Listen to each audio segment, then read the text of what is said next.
Welcome to this tutorial for Obsalim for beginners.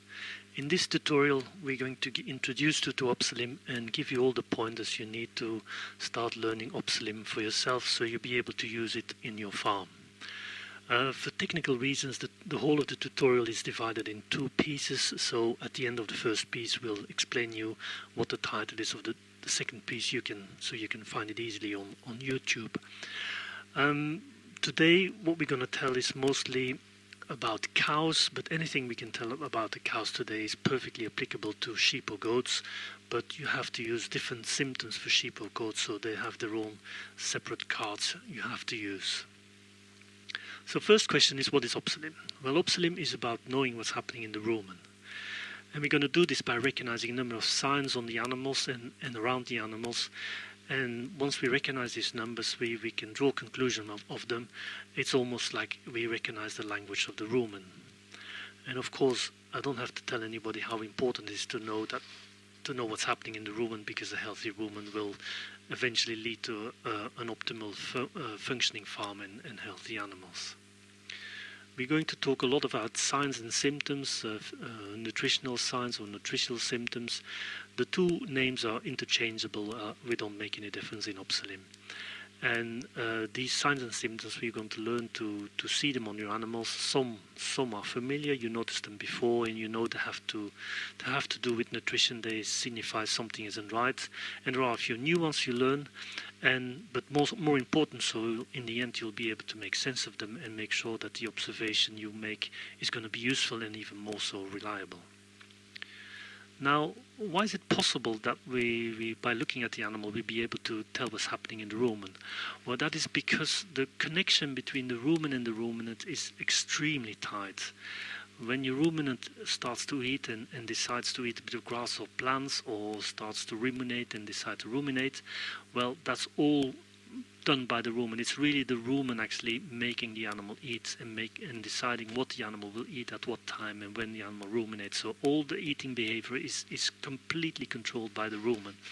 This control is much tighter than anybody would easily imagine. And of course, any changes in the rumen therefore will influence the animal, will influence its productivity, will influence its health and disease. So it's really important that we know what's happening in the rumen in the farm, so we can act if something is not right, to make sure the animals stay healthy and productive.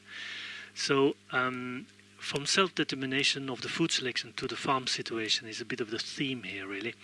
And what does that mean is that in the perfect circumstances, when your animals are grazing out in a perfect field with plenty of grass and different plants and also herbs in the field, they will select exactly the right plant at the right time to make sure that the fermentation in the rumen is always the same and always efficacious. Now, in the farm situation, there might be a bit of challenge for room, there might be a bit of competition, the food might not arrive at the right time, and etc.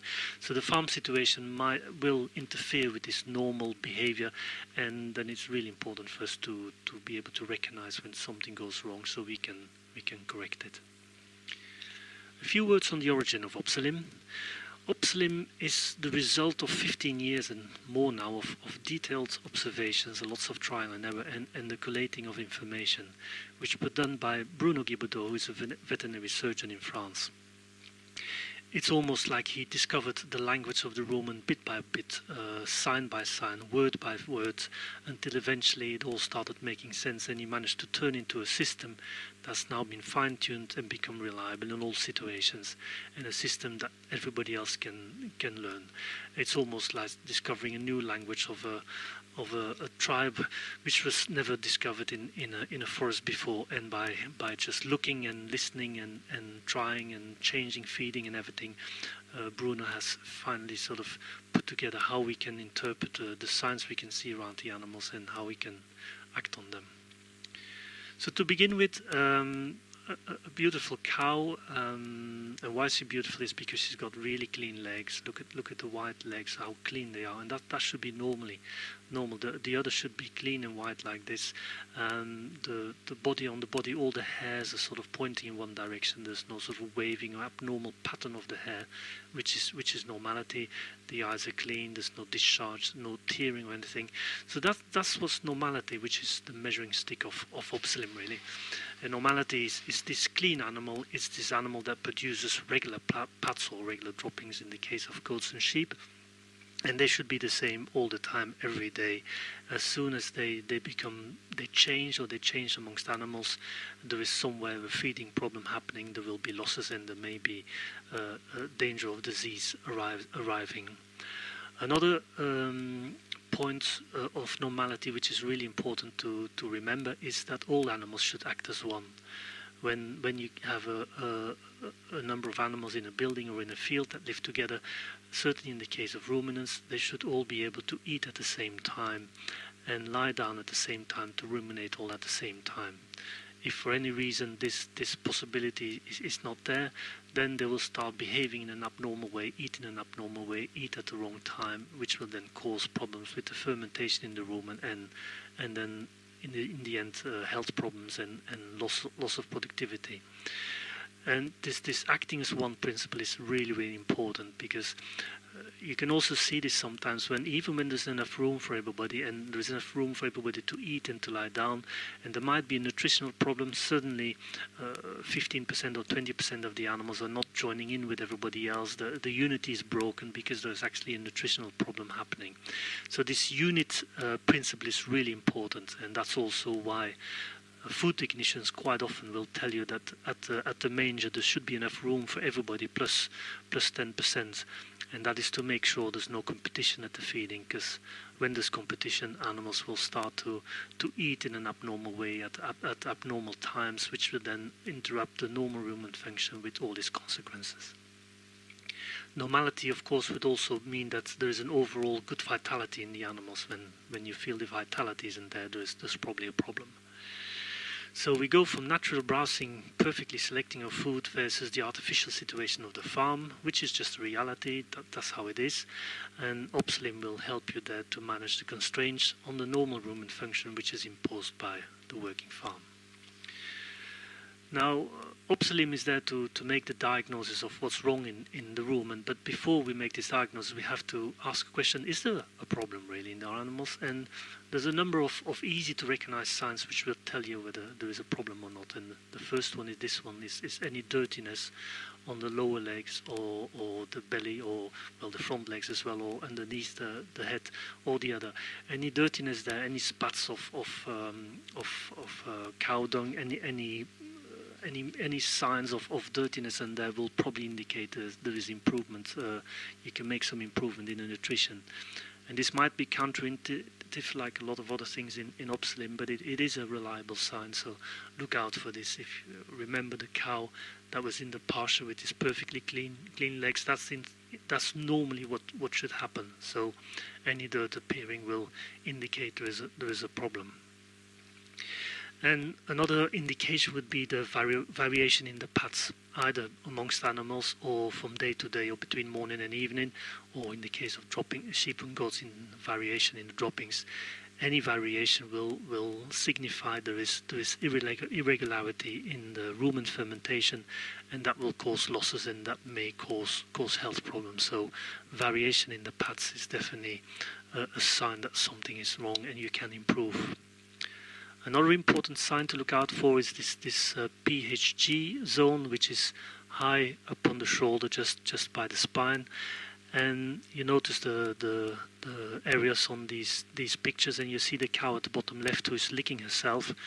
One would think, oh, maybe this animal is grooming herself. Well, no, she's actually licking herself because this zone has become active. She's irritated there, and she'll be licking this area. And that's a consequence of the rumen pH dropping suddenly. And you'll notice that in this area the hairs will be in swirls, might be wet, or they might be dirty, like on the top left picture, because obviously it was wet before and some dirt got stuck in there. So if you notice that 10% or more of your animals show this sign, there's probably a possibility for improvement of the nutrition. Things like excitement or slowness, most likely related to food. And another important thing is the homogeneity of your animals. If you have a number of animals that live together which are of a similar breed and a similar production level, they should all have the same condition score. If that's not the case, there is a problem with the feeding. You can probably improve the feeding, and Obsalim will help you understanding what's going wrong and how you can help this out. So other things like health issues, the appearance suddenly of foot ulcers or maybe metritis of infertility or mastitis, where there's no real obvious explanation for this, and respiratory problems. The animals start coughing. Quite often there is an underlying nutritional problem which makes the animals more susceptible to maybe weather changes or virus passages. So when suddenly one of these diseases suddenly start to present itself in your herd, take your cards out, have a look. There's probably an underlying nutritional problem. And the same would be for calves having diarrhea, certainly calves that are feeding from their mothers. So if none of these previous symptoms are present, then means your animals are nutritionally well balanced, well done. We can't actually improve the digestion by changing the feeding. What may be the case is, though, that your animals have such an easy luxury life that there is no stress on the rumen and that everything is just easy going. And maybe that's not the ideal situation for your farm because the animals are not producing, so you'll probably want to stimulate them by giving them some really nutritious, nicely palatable food too, so the rumen works a bit harder and you get a bit more production of milk and meat.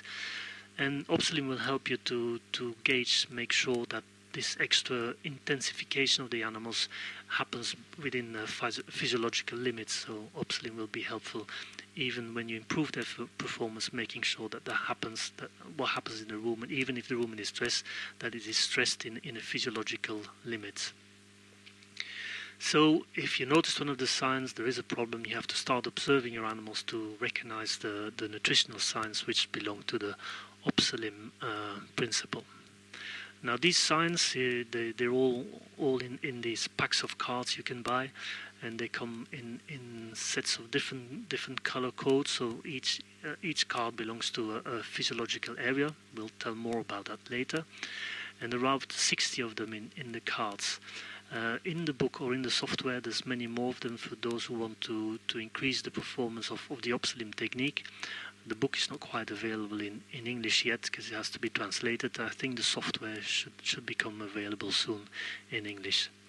So I'm going to discuss a number of these signs or symptoms, the nutritional signs. Many of them are self-explanatory, but I will touch on a few of them, so which will benefit from clarification, so you understand what to look out for. So the first sign is called a spinal chill, and that sign refers to the hairs standing erect on the spine at the level of the shoulders. So there can be a few hairs standing up, or quite a ridge of hairs, or there can be a whorl which normally is flat and actually standing up much more. Again, it's one of these signs which is a bit counterintuitive, and you think, well, that's just because they didn't comb their hair in the mornings. Well, no, actually, if you start observing your animals on a regular basis, you'll find sometimes this sign is there on a number of animals, and sometimes it isn't. It is an expression of some sort of imbalance in the rumen, and it's a symptom you have to start to recognize by just looking at your animals on a regular basis, by getting comfortable in recognizing this symptom. And that's the case for many other Obsalim signs. You have to become comfortable with them by noticing that the signs appear and disappear on your animals. Other signs on hairs, on the left, this cow, the hairs are standing in also direction, that's called lack of structure. Where on the sides, the hairs are nicely, smoothly down, but if we look closer by, we notice there is some waving pattern on the thighs of this red cow, almost like somebody pushed a comb through the hairs to make like a beautiful little pattern on there. That shouldn't be the case. Normally all the hairs should run in the same direction, and these are the more sort of subtle signs you might be looking out for when your animals are doing quite well. There's not many problems and you're looking for more subtle signs.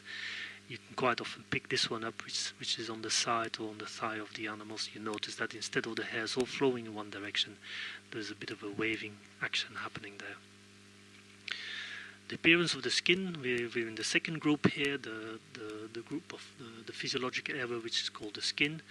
The skin can be dry or greasy. You have to put your hands on the animal or part the hairs, see if there's any dandruff there, which means dryness or greasiness. So signs to get used to look out for. And then there is an interesting card in this skin group, and that's called absence of yellow.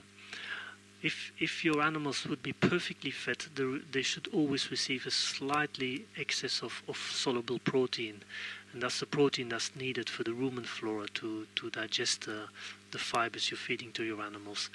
And when this happens, when there's slight excess of protein in the feeding, you get on some cows a little bit of yellow crystals appearing in the corners of the eyes, like on the picture of the bottom right. Or you get a dark coloration, an ochre coloration of the skin of the udder, where the udder touches on the inside of the hind leg.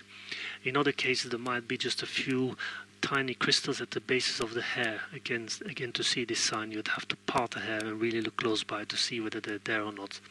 So you might want to make a diagnosis of your animals, see how they're doing, and they're doing quite well. There's not many signs of them.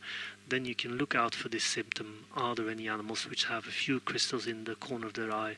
Are there any animals with some crystals maybe at the bases of their hair, or a few who've got a bit of a yellowy ochre type of coloration on their udder? If none of the animals have any of this, then the absence of yellow is definitely a card you can use to make your diagnosis. Lots of cards on pads and on droppings, of course, as well.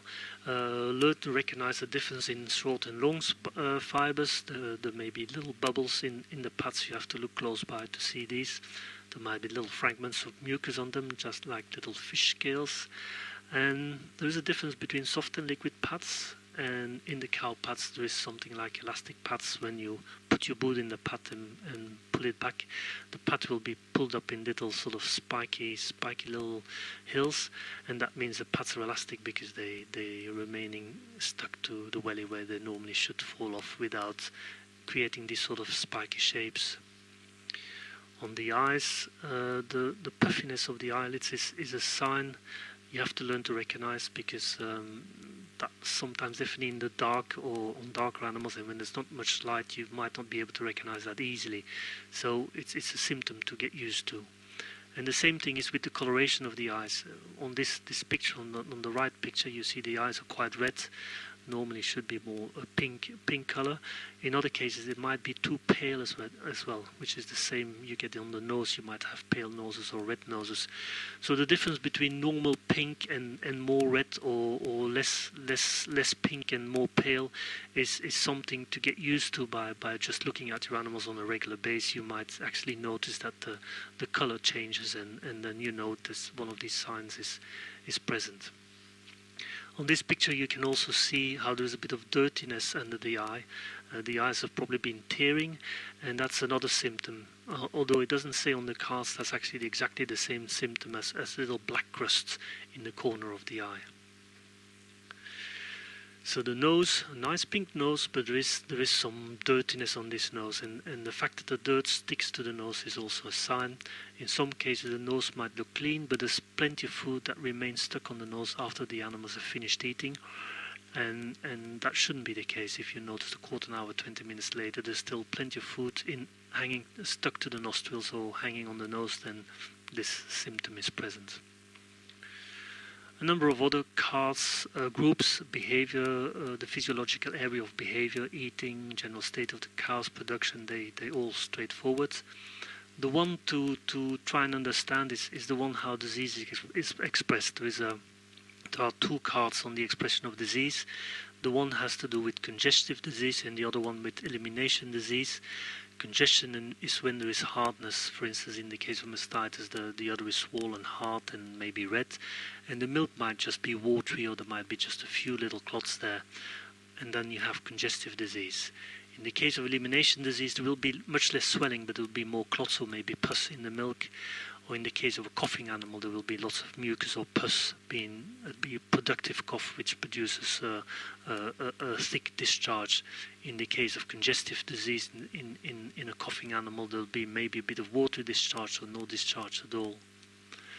And then there is one particular card in the feet where you can get this congestion between the claws. I'll draw your attention to this card a little bit further on in one of the examples.